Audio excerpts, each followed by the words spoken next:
শান্তির সংলাপে যুক্তরাষ্ট্র ইরান আলোচনায় ইরানের 4 রেড লাইন, কোন সব শর্তে আটকে আছে অগ্রগতি? ইরানে টনের পর টন বোমা ফেলেও কেন স্বস্তিতে নেই যুক্তরাষ্ট্র? তেহরানের কৌশলে কিভাবে ধরা খাচ্ছে মার্কিনীরা? মার্কিন বিমানের জমদূত তেহরানের হাতে, আমেরিকার গোয়েন্দা রিপোর্টে তোলপাড়। রাশিয়ার পর এবার চীনকেও কি পাশে পাচ্ছে ইরান?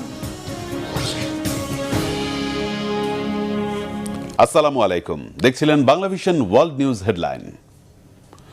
আশঙ্কা আর অনিশ্চয়তার ধোঁয়াশা ঠেলে পাকিস্তানের ইসলামাবাদে বৈঠকে বসলেন যুক্তরাষ্ট্র আর ইরানের প্রতিনিধিরা।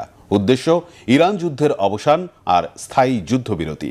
এর আগে দুপক্ষেরই আলাদা বৈঠক হয়েছে পাকিস্তানের প্রধানমন্ত্রী শাহবাজ শরীফের সাথে।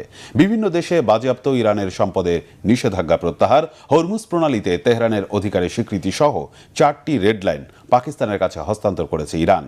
কে হাসবে শেষ হাসি? গুরুত্ব পাবে কি ছাড় দেওয়ার মানসিকতা? ঐতিহাসিক নজির গড়তে পারবে কি ইসলামাবাদ? বিস্তারিত শহীদ আরাফাতের ডেস্ক রিপোর্টে।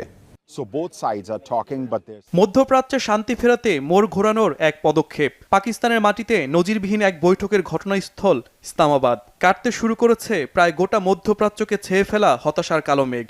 শান্তিকামীদের আশা উকি দেবে প্রত্যাশিত শান্তির উজ্জ্বল সূর্য, ফুটবে শান্তির ফুল।